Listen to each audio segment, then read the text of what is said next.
Friends, आज हम बात करेंगे जीटीएल इंफ्रा के बारे में। और जैसा कि आप लोग देख पा रहे हो दोस्तों, आज के दिन इंट्राडे में जीटीएल इंफ्रा में 3.33% तक गिरता हुआ दिखाई दे रहा है। पिछले 4 दिनों के कंटिन्यूअस रैली के बाद जीटीएल का जो रैली है आज के दिन हमें थमता हुआ दिखाई दे रहा है। तो आज इस वीडियो के माध्यम से हम लोग जानेंगे दोस्तों कि जीटीएल में ये जो रैली हमें पकड़ता हुआ दिखाई दिया था, किस वजह से जीटीएल में अचानक से हमें रैली पकड़ता हुआ दिखाई दिया और अचानक से ऐसा क्या हो गया कि ये जो जीटीएल का जो रैली था वो हमें थमता हुआ दिखाई दे रहा है। अभी क्या चांस है जीटीएल में फिर से हमें तेजी बनते हुए दिखाई दे सकती है या नहीं? आने वाले कुछ ट्रेडिंग सेशन में जीटीएल का क्या टारगेट निकल कर आ रहा है? ये जो गिरावट हमें दिखाई दे रही है जीटीएल इंफ्रा में, आने वाले कुछ ट्रेडिंग सेशन में जीटीएल में कितना गिरावट हमें दिखाई दे सकती है? तो इन चीजों को हम लोग जानेंगे इस वीडियो के माध्यम से। और साथ ही साथ दोस्तों, जीटीएल को लेकर एक बहुत ही अच्छी खबर सामने निकल कर आई है और उस खबर से डायरेक्टली इनडायरेक्टली जीटीएल को हमें आने वाले समय में बेनिफिट मिलता हुआ दिखाई दे सकता है। तो वो क्या खबर है और वो खबर क्यों जीटीएल के लिए इंपॉर्टेंट रहने वाली है, उसे हम लोग डिस्कस करेंगे इस वीडियो के माध्यम से। तो वीडियो को स्किप ना कर पूरा देखो ताकि आप चीजों को सही से समझ पाओ और अपनी खुद की इन्वेस्टमेंट डिसीजन ले पाओ। लेकिन दोस्तों, मेरी आपसे एक ही रिक्वेस्ट रहेगी कि चैनल को सब्सक्राइब और वीडियो को जरूर से लाइक कर देना ताकि आपको इस तरह की अपडेट्स रेगुलर बेसिस पर मिलती रहे। तो चलिए फ्रेंड्स, वीडियो को स्टार्ट करते हैं। तो सबसे पहले अगर इसके आज के कारोबार पर नजर डाले तो स्टॉक जो है ओपन हुआ ₹1.50 में, हाई बनाया इसने ₹1.55 का, लो बनाया इसने ₹1.45 का। और आप देख पा रहे दोस्तों ₹1.45 में ये अभी फिलहाल ट्रेड कर रहा है।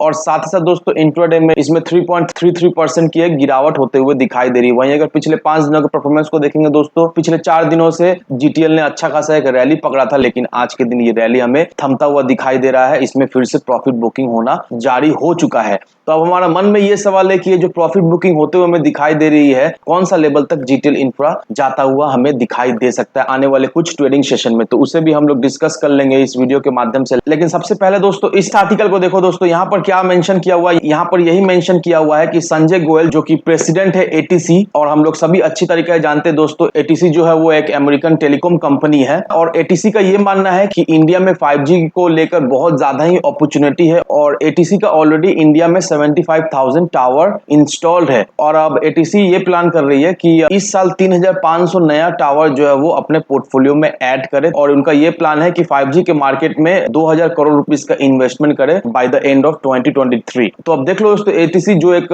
फॉरेन कंपनी है, वो लोग अब प्लान कर रहे हैं 2,000 करोड़ रुपीस का इन्वेस्टमेंट करने का इंडिया के 5G सेक्टर में, ताकि वो लोग अपना टावर का जो बेस है वो मजबूत कर सके। और कहीं ना कहीं दोस्तों पॉसिबिलिटीज ऐसा निकल कर आ रहा है कि जीटीएल इंफ्रा से मे बी ये लोग मर्जर करें या फिर किसी तरह की पार्टनरशिप होते हुए हमें दिखाई दे सकती है। क्योंकि हम लोग बहुत अच्छी तरीके से जानते हैं दोस्तों कि इंडिया में जीटीएल इंफ्रास्ट्रक्चर का प्रेजेंस काफी ज्यादा है और जितने भी टेलीकॉम ऑपरेटर्स है जैसे कि जियो, बीएसएनएल, वोडाफोन इंडिया, एयरटेल, सारे टेलीकॉम ऑपरेटर्स से इनका टाई अप है। सारे टेलीकॉम ऑपरेटर को जीटीएल इंफ्रास्ट्रक्चर जो है वो टावर लीज प्रोवाइड करती है। तो ये चीज देखकर काफी ज्यादा पॉसिबिलिटीज निकल कर आ रहा है कि एटीसी ये जो प्लान कर रहा है टावर एक्सपेंड करने का, 2,000 करोड़ रुपीस इन्वेस्ट करने का, कहीं ना कहीं दोस्तों ये जो बेट है एटीसी का जीटीएल इंफ्रास्ट्रक्चर को मिलता हुआ हमें दिखाई दे सकता है। क्योंकि लॉजिकली अगर देखोगे दोस्तों, एटीसी को एक स्ट्रॉन्ग इंफ्रास्ट्रक्चर चाहिए जो कि जीटीएल जैसे कंपनी से मिल सकता है और जीटीएल जैसे कंपनीज को फंड चाहिए ताकि वो लोग अपने कंपनी को मजबूत कर सके। क्योंकि हम लोग ऑलरेडी जानते हैं जीटीएल कितना कर्ज में डूबा हुआ है, उसका पास सही कैपिटल नहीं है कि वो लोग सही से फंक्शन कर पाए। तो कहीं ना कहीं दोस्तों आने वाले समय में हमें ऐसा सुनने को मिल सकता है कि जीटीएल और एटीसी में किसी तरह की एक बिजनेस पार्टनरशिप हो गई है। अब यहाँ पर दोस्तों और भी एक खबर निकलकर सामने आ रही है कि जितने भी टेलीकॉम ऑपरेटर्स है जैसे कि रिलायंस जियो, एयरटेल, वोडाफोन, तो ये सारे टेलीकॉम ऑपरेटर्स ने क्या किया, ये सारे टेलीकॉम ऑपरेटर्स ने अपना जो प्राइस है वो हाइक कर दिया था। तो ये हम लोग बहुत अच्छी तरीके से जानते हैं और ये जो प्राइस जो हाइक होते हुए दिखाई दिए दोस्तों, इससे कंपनीज को अच्छा खासा बेनिफिट हमें मिलता हुआ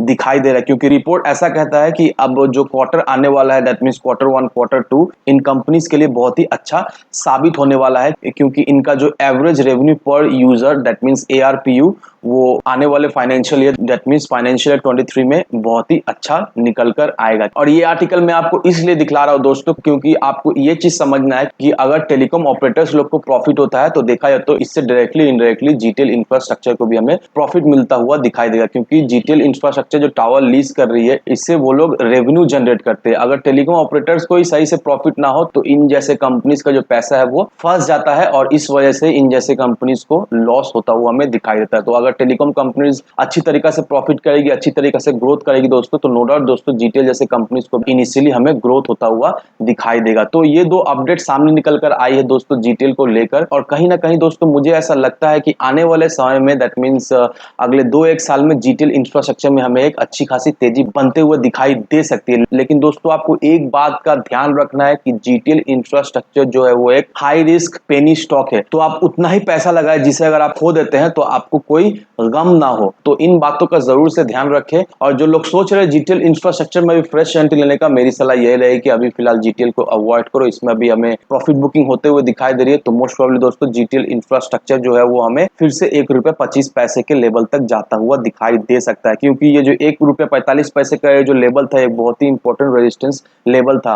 ये रेजिस्टेंस लेवल को तोड़ने के बाद जीटीएल ने सस्टेन नहीं किया, उसके बाद फिर से जीटीएल में प्रॉफिट बुकिंग होते हुए दिखाई दे रही है। तो जैसे कि दोस्तों जीटीएल ने इस रेजिस्टेंस लेवल को तोड़ने के बाद कोई भी ब्रेकआउट नहीं दिया, तो अब ये एक ही चीज दर्शाता है कि इसमें अब प्रॉफिट बुकिंग फिर से होता हुआ हमें दिखाई देगा। ये स्टॉक हमें फिर से ₹1.20, ₹1.25 या फिर ₹1.15 के लेवल में जाता हुआ दिखाई दे सकता है। तो अगर आप सोच रहे हो जीटीएल में फ्रेश एंट्री लेने का, तो मोस्ट प्रोबेबली दोस्तों ₹1.20 के लेवल पर आप फ्रेश एंट्री ले लो। वहां से मिनिमम आपको 20 से 30% का शॉर्ट टर्म में रिटर्न जरूर से मिल जाएगा। तो इन सारे फैक्टर को कंसीडर करो, उसके बाद ही अपना एक इन्वेस्टमेंट डिसीजन लो। लेकिन दोस्तों मेरी आपसे एक ही विनती रहेगी कि विदाउट एनी डिटेल रिसर्च किए बिना कहीं पर भी इन्वेस्टमेंट ना करें। वीडियो अगर आपको पसंद आए तो लाइक शेयर सब्सक्राइब जरूर करना। तो चलिए फ्रेंड्स, मिलते हैं हम अगले वीडियो में।